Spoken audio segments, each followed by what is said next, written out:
bersama gue kali ini adalah dua orang yang menurut gue adalah hero gue, pahlawan di muka bumi ini. Kalau misalnya kita waktu kecil kan tuh sering tuh baca calon-calon penghuni surga, ya kan? Dua orang ini adalah menurut gue adalah calon-calon penghuni surga. Amin. Amin. Kenapa?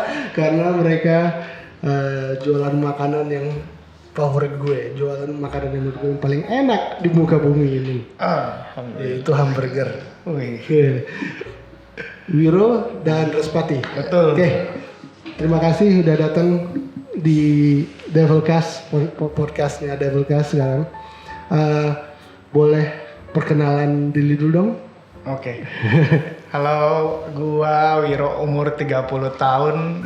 Sekarang lagi di Burger sebagai chef and owner. Halo, nama gue Respati. Umur masih muda. Badannya aja gede. Gue sama kayak Wiro, chef owner juga di Burger. Di Burger. Oke.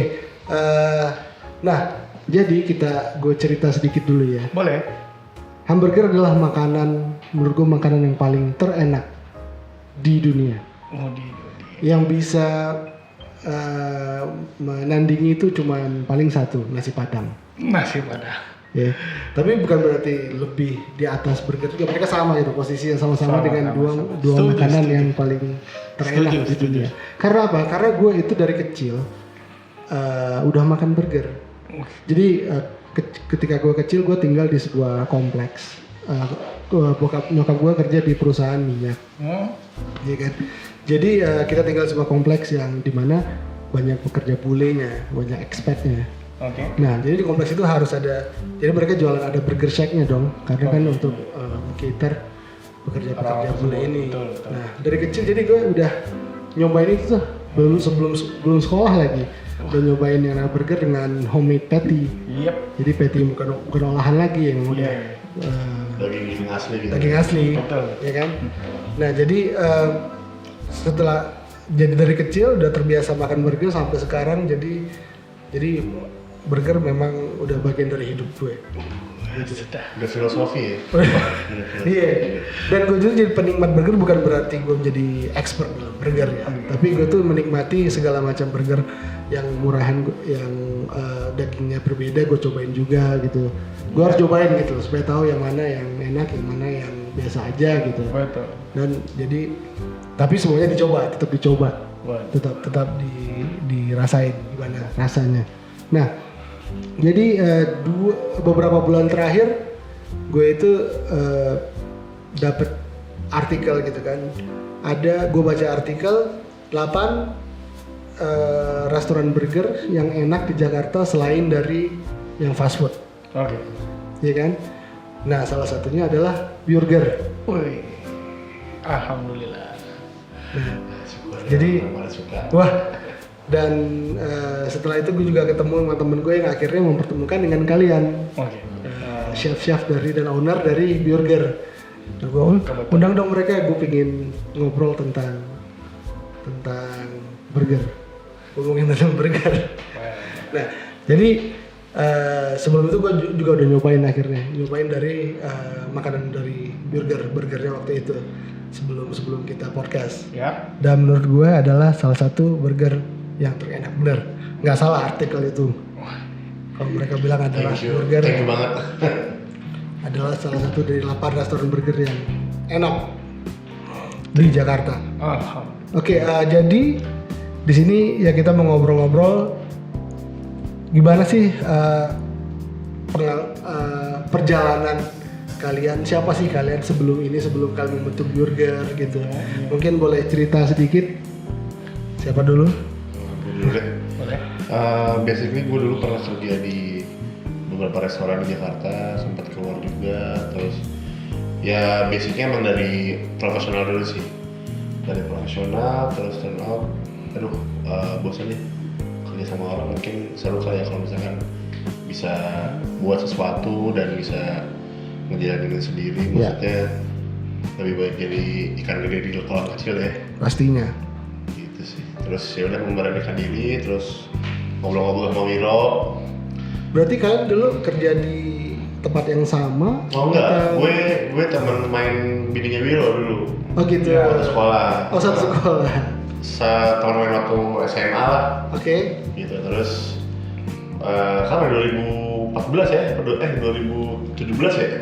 Kita ketemu lagi. Eh, Pertama ketemu 2016 Bang. Oh 2016 ya? 16 aja. Wiro baru buka apa ya? Resto lah ya? Iya. Di Fatmawati, terus diundang sama bini Wiro, terus ngobrol-ngobrol nyambung, terus ya sampai sekarang ya. Sampai sekarang. Iya. Berarti ide untuk pengen buka yang nantinya jadi burger 2014. Oh enggak, idenya baru-baru 2 tahun belakangan. Oh, 2 tahun belakangan. 2 tahun belakangan. Tapi di ide waktu kita cobain ya gitu ketika itu. Awalnya nggak burger sih tadinya kita. Oh, awalnya nggak burger justru. Awalnya nggak burger justru. Oke. Awalnya kita mau bikin restoran idealis lah tadinya. Oh idealis. Mau bikin maksudnya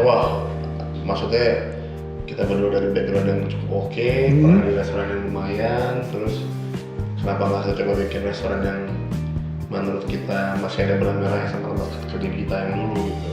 Betul. Tapi turn out setelah dihitung-hitung dengan lokasi yang kita mau segala macam, wah gede banget nih duitnya.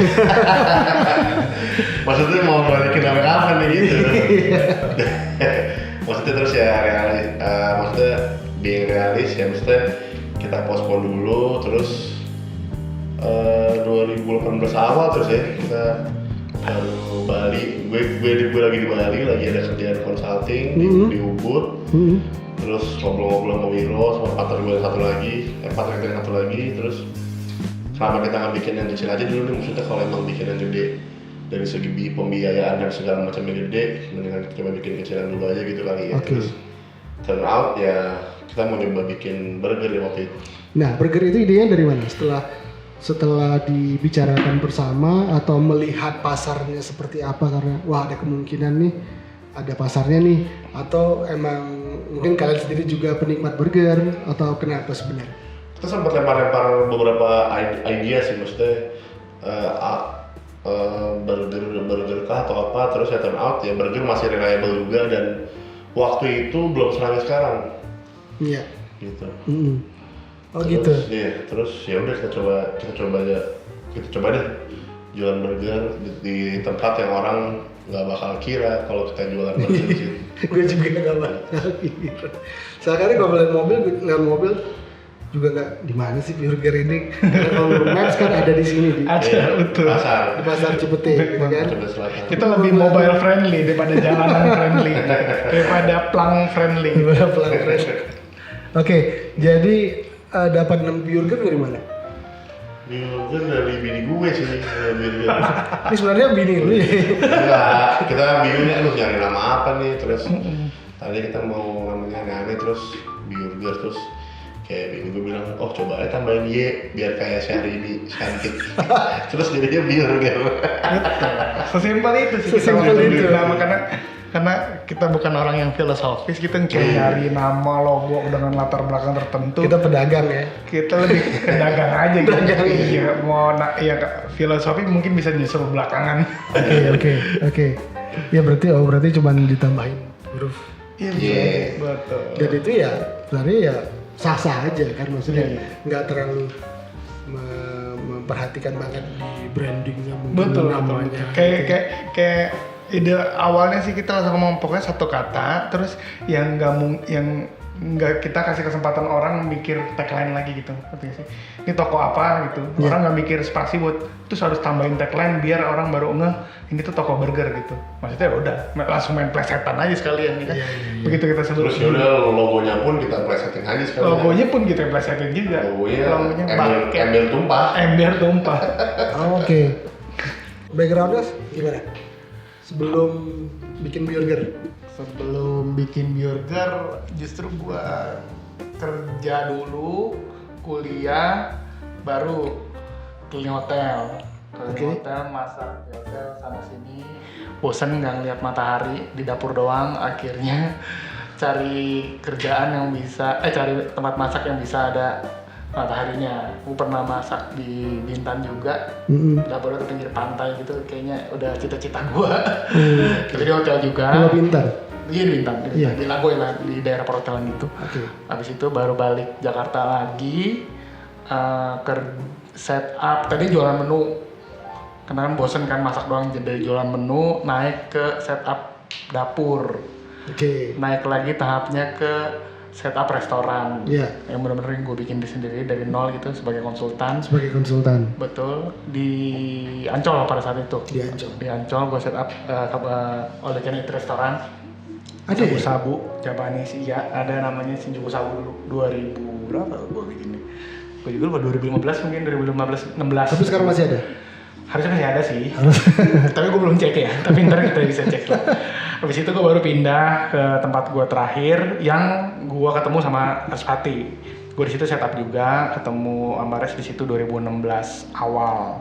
Habis itu gue ketemu lagi sama Res di 2018. Gue balik lagi. Dulu kayaknya ngobrol nyambung. Apa gue bikin restoran bakal nyambung ya sama dia gitu Iya. sih. So, jadilah akhirnya. Kebetulan jadi. Tapi ada satu owner lagi ya yang nggak di sini ya. Ada partner kita namanya Fandi. Fandi. Tapi dia memang kerjanya shift juga, jadi kayaknya cukup berhalangan sih. Cukup berhalangan.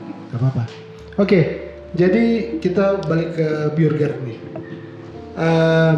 Ketika bikin burger, itu pertimbangan kalian adalah burger, ide dan konsepnya burger itu perbedaannya di mana mungkin? Ada perbedaannya sendiri dengan burger-burger yang lain? Atau kalian mencoba menjadi bikin burger yang paling enak aja gitu ya? Untuk customer gitu. Apa pertimbangannya? Kalau bikin burger yang paling enak sih itu udah pasti, maksudnya kayak ya kalau nggak enak takutnya orang nggak suka dan nggak pesen lagi.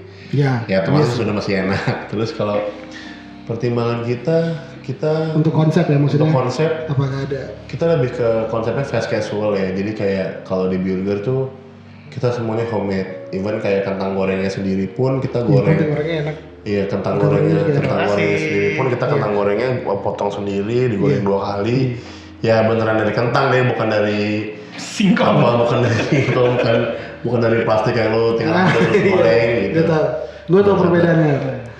Terus juga harga yang kita tawarkan ya cukup kompetitif lah, maksudnya kita main di harga tengah-tengah, nggak terlalu mahal, nggak terlalu murah. Ya bisa dibilang kita pengen menyajikan suatu produk yang ibarat kata ya semua orang bisa makan sama pesen deh. Betul. Mungkin dari kalangan upper class sampai bottom low bisa makan. Bisa nikmatin. Kan kita ada, maksudnya varian isi burger yang kita tawarkan juga banyak ya, maksudnya nggak cuma isian ya beef patty aja, kita ada kayak breakfast burger yang isinya pakai scrambled egg, Oke. terus ada yang isinya pakai unagi, pakai short ribs, pakai sliced beef. Iya. Terus kalau yang vegetarian juga kita juga offering mereka kayak kita ada menu yang pakai nangka, breast jackfruit kayak gitu. Oh gitu? Iya. Ada peminatnya yang burger jackfruit Awalnya kita agak Pesimis. sih, maksudnya ini ya coba dulu kali ya, tapi ternyata turn out kayak ya sehari pasti laku aja sih, maksudnya ada aja. peminatnya ada banyak. Ada. Banyak bahkan. Kita juga nggak ngira. Kita juga nggak nyangka sih. Oke. Terus dari minuman kita coba cari soda yang emang ya locally sourced, Iya, local brand. Turn out sih kita pakai Badak di. Pakai Badak. Tadinya sih mau pakai Samoka apa-apa, tapi ternyata supply-nya mereka nggak ada, even udah nggak produksi dan pabriknya udah bangkrut ya, bisa bilang gitu. Bisa bilang gitu. Sebenarnya bisa dibilang ya salah satu soda lokal banget sih. Betul. Samoka kan teh susu gitu ya. Teh susu. Teh susu banget sih. Enak. Nah, jadi dari semua menu-menu yang ada, yang paling banyak peminatnya yang mana? Kita sekarang ada bisa dibilang house staples kita best sellingnya sih itu yang sexy back ribs yang pakai iga. Oh, yang pakai iga. Pakai iga sama satu lagi yang pakai truffle. Susulan sih itu ya. Susulan ya. Namanya truffle, itu kita pakai truffle paste, truffle aioli itu saus pakai garlic. Iya. Truffle Terus oil sama juga. truffle oil. Oke. Udah pasti harum wangi nikmat. Itu yang dua itu ya. Dua itu sih. Betul. Dua itu. Justru yang pakai beef patty Ya, yang pakai beef itu maksudnya ya top 5 lah, tetap jalan. tetap ada. Maksudnya kalau orang-orang yang nggak terlalu familiar makan burger pakai sausage atau segala macam, mereka pasti carinya si cheeseburgernya. Atau kalau customer yang mau, gue nyari burger yang ada beef baconnya, yang ada acarnya, ada sayurnya, kita juga ada. Gitu. Ada juga. Jadi ya versatile banget sih, lu mau makan dari yang mahal, murah, dari yang biasa aja sampai yang luar biasa, yang aneh-aneh, yang unik pun ada gitu. Oh gitu ya. Oke. Mungkin gue kemarin kan udah nyobain Uncle Phil-nya tuh, burger yang pakai sliced beef Sliced ya, beef, dengan cheese-nya itu enak banget. Thank you. Jadi mungkin gue bakal nyobain yang ribs-nya di sini. Harus coba. Gue sih kalau gue sih memang ngeliatnya ribs itu emang lebih cocok dimakan biasa ya, karena dagingnya juga nggak rata dan segala macam.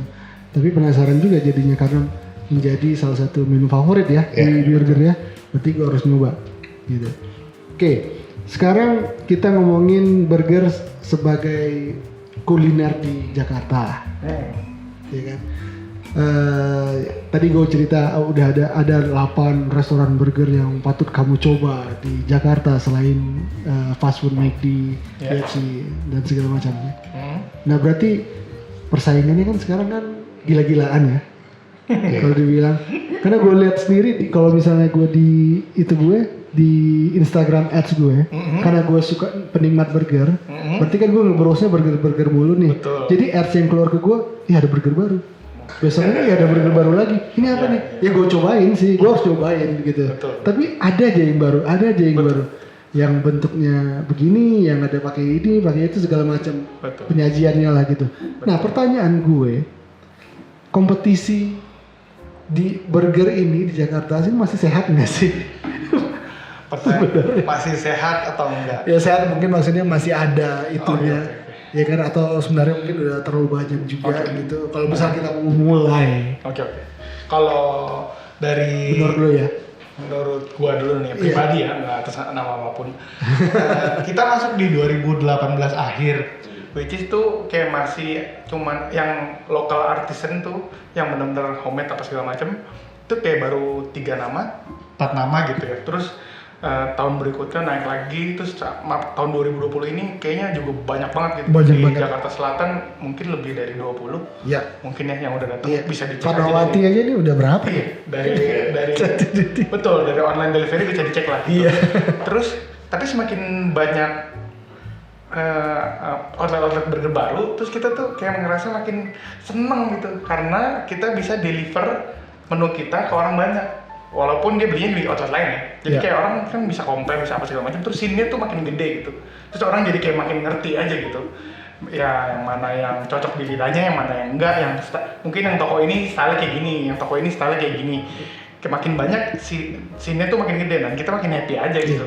Bahkan kita sama burger-burger lain tuh yang beberapa udah jalan duluan, bahkan sebelum kita tuker-tukeran menu gitu, terus mereka ngobrol bareng, sempat mau collab juga, collaboration. Betul. Maksudnya kayak ya ternyata scene-nya asik banget, maksudnya dari orang-orangnya emang kita masih ngobrol. Betul. Kalau balik ke pertanyaannya, jangan berkompetisi, maksudnya berkompetisinya dengan sehat. Kompetisinya sehat atau enggak? Sehat banget karena kita nggak ada yang kayak sikut-sikutan. Nah, itu tuh yang penting tuh. Nyerang dari review apa segala macam nggak ada. Kita malah saling support, imun bahkan orang. Mereka sempat buat menu baru, kita dikirimin, dikasih kartu ucapan, gitu. Dikasih itu ya. Padahal kita malah justru yang lebih baru ya, gitu. Terus kita happy juga waktu kita ada sesuatu, kita juga bisa nawarin dia gitu. Apapun bisa tuker ilmu, tuker apapun lah. Iya. Ya kalau misalnya kayak juga di negara-negara lain kan ya burger itu banyak aja gitu dan peminatnya ada aja gitu kan. Yang sukanya ini. Betul. Contohnya fast food sendiri kan. Yang peminat McD ada. Betul. Yang Burger King ada. Betul. Sendiri gitu. Carl's Jr. ada juga, Wendy's ada juga. Betul. Gitu. Walaupun baru tetap aja ada yang makan gitu. Betul. Ya, jadi jatuhnya sih pilihan balik lagi ke tangan customer sih. Betul. Maksudnya ya sama balik lagi ke kita, maksudnya kita bisa kan ngasih impression yang oke. Betul. Dengan produk, dengan gaya kita sendiri. Tapi burger tuh masih dianggap makanan yang kelas atas ya di sini, iya nggak sih? Atau sudah mulai? Enggak juga sih, maksudnya kan ada beberapa brand yang emang mereka jualnya ya bisa dibilang affordable banget tuh. Affordable harga, terus Harga di juga bawah 25.000, 20.000 Ya mungkin kelas atasnya ya mungkin harganya udah murah, tapi orang melihatnya gini itu bukan makanan, ya mungkin karena bukan nasi kan. Iya. Jadi mereka tuh masih ya Orang masih nganggapnya nyemil sih, padahal mah kenyang banget kalau dibilang ya. betul, Iya. setuju. Orang masih nganggapnya nyemil. nah itu gitu ya. Kalau dibilang nggak bisa jadi makanan tiap hari, kita juga masih bingung ya. Kadang ada yang ke outlet kita 7 hari berturut-turut orangnya sama. Kadang bahkan ada yang 2 minggu berturut-turut orangnya sama gitu. Kita juga nggak nyangka di bulan puasa tuh kita top hit sales gitu ya. Bahkan kita tadinya mau ngeluarin menu yang apa, kita ngeluarin nasi, apa kita ngeluarin karbo baru gitu yang bisa nolong orang buat buka puasa. Iya. Nggak taunya setiap bulan Ramadan kita alhamdulillah puji syukur ya kebakaran ya dapurnya dalam artian positif gitu. di bulan Ramadan Di bulan Ramadan kemarin. udah 2 kali Ramadan kali kita ya Ramadan. pasti top sales terus sih. Oh top sales. Kalau kita compare 1 tahun itu Ramadan Udah pasti. Silang. Oke. Maksudnya di luar ekspektasi kita juga sih. Kita Betul. pikir orang-orang bakal nyari nasi atau karbo yang maksudnya yang emang Betul. mereka ngerti yang bakal ngenyangin perut deh, tapi ternyata di luar dugaan kita banget sih. Ya tiba-tiba kayak jam 4, jam 5 udah mau beduk buka puasa, wah udah banyak banget orderan. Banyak banget orderan. Banyak banget. Di dalam penuh, di luar juga penuh kasarnya kayak gitu. Wow. Kecuali kemarin, Ramadan kemarin kita kan cuman delivery only sama take away. Iya. Iya sih, gue ngeliatnya juga emang tahun terakhir ini yang bisa dibilang burger sudah mulai yang lokal produk gitu udah mulai naik, ya kan? Karena dulu kan pasti orang pergi ke fast food semua. Ya. Maksudnya ini bisa dibilang kayak dulu awal 2000 berapa ya? 2005, 2006 kali ya.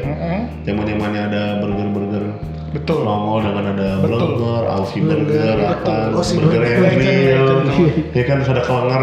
Kelenger, ya. Bisa dibilang ya sekarang udah second wave-nya burger. Second wave betul. Second wave. Dan Kalau lebih itu ya, lebih apa namanya? lebih refine sih. refine, lebih refine. Terus juga kan kalau dulu kan orang makan burger kan masih pakai piring, pakai cutleries. Sekarang ya pakai tangan deh. Udah dibungkus, udah di wrap dibungkus gitu ya, rapi, jadi ya. biar bisa langsung dimakan. Betul. Betul itu yang gue juga satu lagi gue perhatiin. First wave dulu burgernya masih lebih tipis bisa dibilang gitu ya. Terus kan dulu kan belum ada online delivery kan kayak GoFood, GrabFood kan belum ada. Sekarang udah ada. Terus ya ada WhatsApp segala macam, ada Instagram. Betul. Online delivery ngebantu burger nggak sih? Kurang lebih sih ngebantu banget. Banget. Cuman emang di satu sisi ada pro and cons-nya juga sih. Betul. Gitu. Konsepnya apa? Kalau pro-nya oke kita tahu mungkin semua. Kalau Cons-nya apa ya? Mungkin Orang dari lebih- segi komisi kali ya. Mungkin Potongan kalau harga. bapak- Kalau bapak-bapak dari GrabFood, dari GoFood, bantulah kami Pak. Kami hanya pedagang kecil. Oke. Tapi dari segi itu yang lain nggak ada ya, mungkin lebih ke Paling itunya aja sih. Konsepnya kayak itu aja sih. Gitu. Sisanya mereka sangat membantu kita sih. Kadang bisa sampai 50% sales, kadang bisa. Kemarin kita di masa PSBB bisa dibilang 80% sales kita ya dari online delivery aja. Iya benar. Kalau nggak ada mereka apa yang ini untuk Iya, Berat banget sih. berat banget ya. berat. Maksudnya kita juga ngeliat kayak teman-teman kita yang nggak ada GrabFood, nggak ada GoFood ya. Iya, Emang iya. struggling Kerasa parah banget. sih, kerasa banget. Betul. Oke, kita ngomongin sekarang gue tanyain tentang kalian profesi kalian sebagai chef. Kalian owner dan juga chef di burger ya. Sebagai chef itu kalian gimana sih memulai karirnya gitu, dan chef itu harus menjadi seorang chef yang bagus itu adalah chef yang sudah ada namanya, udah ada bersertifikat, atau mungkin harus lulusan kuliner gitu. Apakah kalian latar belakangnya menggunakan itu, atau mungkin otodidak belajar sendiri sebagai chef? Enggak juga sih, kalau gue jalurnya jalur akademik sama sih kayak Wiro. Maksudnya dulu gue lulus SMA nggak langsung kuliah dulu, gue kerja dulu. Oke. Maksudnya biar ada kebayang, maksudnya kalau ntar let's say udah kuliah terus kerja in the real world tuh kayak gimana, tapi ternyata gue dibukain jalan buat kerja dulu gitu, jadi lebih ngerasain perjuangan awal itu gimana ya. Tapi udah langsung sebagai chef? Enggak, gue steward, cook helper kali dulu. Tapi emang lu udah ngelihat emang masa depan lu emang pinginnya di bagian kuliner ya? Oh iya sih, maksudnya gue nggak suka duduk lama-lama apa segala macem, terus aduh jadi koki seru juga kali ini ya dulu gitu sih mikir. Oke. Tapi nggak ada akademik, ada dulu gue abis gue kerja lulus sekolah, gue kerja dulu kurang lebih setahun, terus gue enroll ke SMP Trisakti sih. Background akademik gue di Trisakti Perhotelan. Ambil program setahun doang sih gue, diploma 1 doang. Oh, diploma 1 doang. Terus gue mikir, aduh kalau gue ambil D3 apa D4 kelamaan kali ya. Ya ngerti. Maksudnya gue mendingan lama di dapur ya kali daripada lama di klinik. Cuma kan orang kan beda-beda maksudnya pemikirannya. Kalau gue sih mikirnya gitu, terus kayak ya udah lulus dari situ ya sengaja gue dapat background formal educationnya sih. Gitu. Tapi sebagai chef, ketika lu ngelamar kerja nanti sebagai chef nanti apakah mereka akan melihat itu lu sertifikat lu atau lebih ke pengalaman? Kalau sekolah menurut gue lebih ke networking lu aja sih, kayak semisal ada di satu tempat ada alumni lu ya bisa dibantu apa gimana. Ya outbound network banget sih kalau menurut gue. Cuman ya itu kan dulu. Kalau sekarang lebih ke skill sih kalau menurut gue. Kayak ya lu bisa apa gitu, lu bisa skill lu gimana, soft skill sama yang lainnya gimana gitu sih. Berarti soalnya kan ini kan kita kan bidangnya lebih ke operation ya, produk, bikin produk. Iya, betul. Maksudnya at the end of the day ya pertanyaannya lu bisa bikin makanan enak gak? Kalau masak ya dibilang semua orang bisa masak. Bisa masak. Iya, tapi kan lu bikin sesuatu yang delicate, well quality, well produced, well season, ya maksudnya nggak semua orang bisa kayak gitu. Iya. Itu pelan-pelan. Itu pelan-pelan, takes time, proses. Bukan satu magic pill yang lu telan terus tiba-tiba lu jadi chef gitu, enggak. Berarti kalau sebenarnya tanpa ada belajar di sekolah yang culinary gitu, berarti masih bisa ya? Masih bisa untuk di sini lah paling ya. Kita ngomonginnya di Indonesia dulu kali ya. Betul. Tapi bedanya memang kalau memang ada background akademik ya lebih cepat aja prosesnya. Kayak gampang interview, lebih gampang. Oh berarti itu masih ada dong? Tetap masih ada. Tetap masih ada. Melihat CV kertas tetap masih ada. Kayak kata gue bilang. Betul. Tetap masih ada karena nggak mungkin perusahaan gede ngelihat lo yang tanpa apa-apa lo tiba-tiba jadi tukang masak, tidak mungkin. Kalau di Indonesia tidak mungkin. Kalau mau potong kompas ya lo harus ada background akademik, paling nggak lo ada course, habis short course buat masak atau apapun itu. Tapi kalau lo mau betul udah pernah ada basic. Nah tapi kalau itu kan lo bisa potong kompas gitu kan. Nggak kalau tiba-tiba langsung jadi tukang masak. Kalau emang mau dari start from zero ya harus jadi cuci piring dulu. Terus kayaknya tingkatannya setahun, 2 tahun, 3 tahun, 4 tahun, 5 tahun baru lu bisa pegang kompor gitu. Iya, pegang. Pasti lu nyuci dulu lah setahun 2 tahun gitu. Tapi kalau lu udah kuliah kan masuk bisa langsung jadi tukang masak. Kayaknya pandangan matanya masih kayak gitu sih untuk corporate. Tapi kalau misalnya kalau kalian tahu perbandingannya chef yang banyak dari belajar dari nol dengan bekerja dan chef yang emang sekolah kuliner lebih banyak mana sih? Lebih banyak mana? Di Indonesia populasinya? Iya. Kayaknya masih 50-50 ya berarti. Yang non akademik, yang gila banget, yang sukses banget juga banyak banget. Yang kecebur di dunia FNB juga banyak. Banyak banget. Backgroundnya ada teman kita juga, dia buka ramen backgroundnya accounting, tapi untuk skill sama produknya gila banget. Kita salut banget sama orang-orang kayak gitu. Terus dan populasinya kayaknya masih 50-50. Nggak semua orang yang kerja di dapur kayaknya lulusan SMK perhotelan atau sekolah pariwisata. Oke. Sekarang gue mau nanyain tentang kondisi ya kita tahu 5 bulan terakhir kondisi di negara kita atau di seluruh dunia juga kita menghadapi yang namanya COVID-19. Di Burger sendiri, kalian ngerasain ada penurunan dalam sales? Atau bagaimana kalian berbenah, menyesuaikan diri dengan pandemi ini, atau mungkin kalian malah lebih banyak salesnya dengan online delivery segala macam? Boleh cerita nggak? Oh, oke. Kayaknya rata deh satu dunia buat bisnis, nggak ada yang sehat gitu. Di kemarin orang-orang pada sakit, jadi bisnis juga sakit gitu. Sampai ekonomi global juga kan sakit gitu ya. Di awal pasien 1-2 kena yang Depok, kalau salah, kita langsung berbenah sih. Berbenah dalam artian cross check apapun semuanya, cek reserve semuanya, terus baru kita apa yang mau dilakuin ke plan ke depan kan. Di minggu pertama, minggu kedua setelah PSBB awal diumumin itu semua drop. Turun banget, bisa dibilang turun banget. Tapi kita langsung take action cepat, kita bebenah sana sini, semua di online kita blasting bahwa kita memang harus ordernya dari rumah gitu. Semua promonya ya dituangin ke situ. Dalam artian semua promo pesan dari kita permudah, ada bisa pesan dari WhatsApp, bisa pesan dari Instagram, bisa pesan juga dari online delivery kan. Semuanya kita aksesnya kita permudah, terus alhamdulillah membaik sampai titik normal lagi. Bahkan pas di bulan puasa kita masih bisa hit sampai kayak tahun lalu juga sih. Oh gitu? Bahkan ya lebih sedikit lah, alhamdulillahnya gitu. Lebih baik dari tahun lalu, kayak lebih masih bersyukur gitu, tanpa ada pengurangan karyawan, tanpa ada pemotongan gaji, tanpa ada pemotongan THR. Oke, jadi semua masih normal sih. Karyawan masih sama, tidak ada yang dikurangin. Alhamdulillah enggak. Alhamdulillah. Pemotongan gaji juga enggak. Aman semua. Alhamdulillah. Wah, jadi boleh tuh coba ngelamar kerja di Bjorgar. Waduh, boleh. Buat orang baru aja tapi. Jadi berarti awal-awal emang pasti hit ya.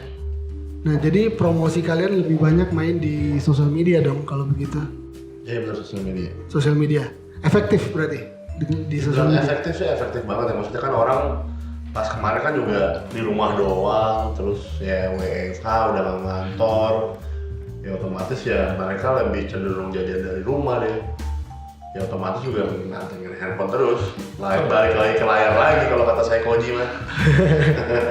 Sebenarnya perbandingan dine in dengan delivery banyak gak? Kalau misal di normal kita Kalau bicarain di normal, lagi normal sih kita itu hampir 50-50 dulu pernah. hampir. Topnya ya, Topnya. tertingginya gitu. Tapi Terakhir belakangan 60-40 dine in sama take away sama online delivery ya. Di sekarang ini di akhir-akhir ini ketika Sekarang new normal yang baru normal kita masih adapt sih untuk maksudnya kita udah buka dine in tapi balik lagi maksudnya mungkin ada beberapa customer yang masih takut untuk makan di ya wajar lah ya. Ujung-ujungnya biasanya kayak kemarin pas lagi PSBB sih mereka order take away makannya di mobil, itu masih kita sering lihat di parkiran. Iya, banyak tuh yang kayak gitu sekarang. Banyak Malah restorannya nganterin makanan ke mobil gitu kan. Betul. Jadi mereka makannya di mobil. Ya sebenarnya ya kita udah mulai ngajak customer kalau kita udah bisa makan di tempat nih dengan new protokol, new normal protokol gitu. Cuman emang agak susah aja sih. Cuman kita mulai membujuk lah ibaratnya. Membujuk untuk kita bisa aman loh. Kita baru dine in 2 minggu lalu ya. Iya baru buka minggu lalu. 2 minggu lalu baru bisa dine in di tempat. Bisa dine in. Yeah. Kapasitas berapa orang di? Kapasitas kita sekitar 50 seat. 50 seat bisa. Penuh semua. Alhamdulillah. Pernah aja sih. Full house gitu. Penuh aja sih. Tapi biasanya kan turnover-nya kan yang cepet banget kan. Maksudnya orang 15 menit cabut, 15 menit cabut. Kalau sekarang kayak agak slow aja. Kayak orang duduk masih bisa 2 jam, 1 jam gitu. Kalau dulu tuh bener-bener 15 menit putar lagi. 15 menit putar lagi, orang gantinya tuh rotate-nya cepet 15 banget. menit ya? 15-20 menit paling lama biasanya. Ya karena makan burger tuh seharusnya emang gak lama sih. Iya. Ya kan untuk 15-20 menit udah cukup. Kita pernah ukur-ukur juga itu di weekend biasanya. Di weekend, oke. Tapi sebenarnya dengan take away pun juga bisa dibilang costnya lebih kecil ya buat kalian untuk Mirip-mirip sih, soalnya kan kita memang take away friendly dalam artian yang kita sajiin di dalam outlet juga mirip-mirip sama orang yang bawa pulang karena kita semuanya pakai kertas, nggak ada cutlery terlalu banyak, nggak pakai piring, nggak pakai apa, semuanya udah underline. Kalau cost operasional tokonya sendiri Cost operasional jadi gimana? Sama aja. Sama aja. Mirip-mirip. Yang bedanya itu doang sih, komisi online aja. Jadi komisi online kalau ada orang mau take away kita sangat bantu. Di itu ada berapa karyawan sekarang di Burger? Yang Cipete sekarang udah 18. Oh, sebentar. Yang Cipete berarti ada yang Oh, kita ada order satu lagi kemarin pas masa PSBB kita buka Cloud Kitchen Bintaro, terus yang sekarang udah jadi permanen kitchen harusnya sih. Permanen kitchen dan bisa dine-in juga. Itu di sektor 9. burger juga? Burger juga. Burger juga. Burger juga. Ketika masa PSBB ya, Kebetulan ya. berarti planningnya berarti sebelum itu doang udah. Planningnya justru enggak. Kalau mau diceritain lagi, planningnya kita kan ada partner di Cipete juga kan, yang kita bikin ini namanya Wami. Kebetulan dia punya cafe juga di sana. Terus dia tutup untuk sementara selama COVID. Oke. Terus kita mau bantu biar gimana caranya kantor kita ini karyawannya kerja lagi gitu. Kita nggak pengen lah kita punya partner tapi dia juga kehilangan karyawan gitu. Ya udah karyawannya kita ambil semua, kitchennya kita take over buat cloud kitchennya si Burger. Alhamdulillah karyawannya kerja lagi, tapi untuk nama Burger, untuk badan Burger biar bisa nyambung hidup lah kasarnya. Udah berapa lama tuh yang di Bintaro? Ini bulan ketiga sih. Bulan ketiga. Bulan ketiga. Berarti bukanya bulan April ya? Mei kita tanggal 8. Ketika puasa dong? Puasa betul. Sebelum puasa ya? Oh itu belum puasa? Beberapa hari sebelum puasa ya? Kayaknya seminggu sebelum puasa mungkin. Seminggu sebelum puasa. Iya. Gimana responnya yang di Bintaro? Alhamdulillah kita cinta orang-orang Bintaro. Kita happy banget. Happy banget? Happy banget sama resultnya sih. Di luar ekspektasi dari target yang kita udah bikin, melampaui terus, tambah orang terus, tambah orderan terus gitu. Padahal ya di masa yang lagi susah ya? Betul. Kita dulu bahkan cuma buka take away doang kan delivery. Tapi kita memang udah set up buat online delivery-nya tetap jalan gitu. Online delivery, orang juga take away juga bisa, makan di mobil juga bisa. Terus sekarang dine-in juga alhamdulillah. Alhamdulillah. Berarti dengan adanya ketika masa PSBB ini kan yang jualan lagi banyak. Orang banyak jualan makanan Betul, juga ya. Iya. Pengaruh gak sih ke kalian? Dibilang pengaruh enggak juga sih, soalnya kan yang kita tawarin sama mereka tawarin kan beda-beda. Maksudnya biasanya kan kalau yang jualan di rumah kan kayak makanan udah jadi atau makanan siap goreng atau siap rebus atau apalah. Iya, tapi maksud gue apakah mereka lebih memilih makanan yang siap daripada memilih untuk memesan makanan ke restoran? Ada nggak? Oh, tren itu kayaknya cuma sebentar doang.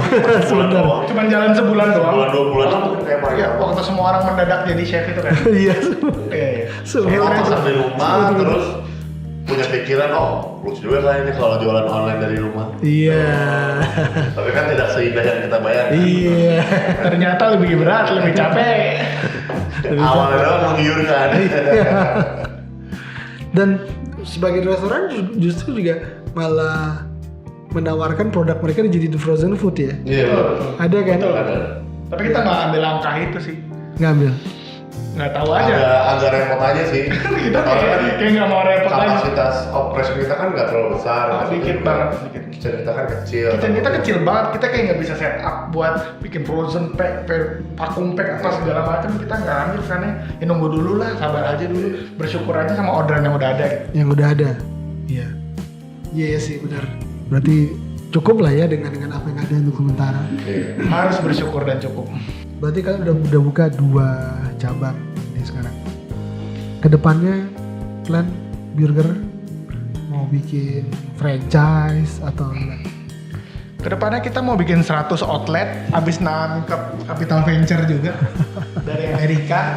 Biar nggak kalah-kalah sama teman-teman kita McD, Burger King, KFC. Betul. Temen. Teman dulu banget. Kita satu grup WhatsApp sih sama CEO-nya. Oh gitu. Betul. Kadang-kadang sepeda-sepedaan lah. Bro, apa kabar? Sepedaan di mana nih gitu. Tiap sore kita sepedaan bareng sama CEO McD, Atau mau shake. nonton di mana nih kita. Betul. Betul.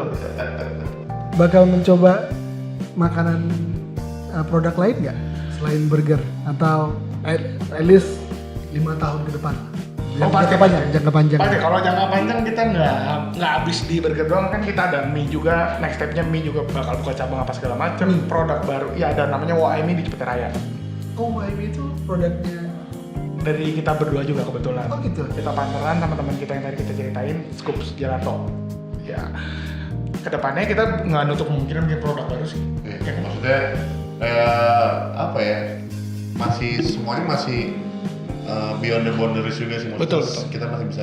Tapi tidak dalam waktu dekat ini. Dekat ini sih. Waduh, sulit. Sulit ya. Sulit. Berarti ada kalian ada apa namanya?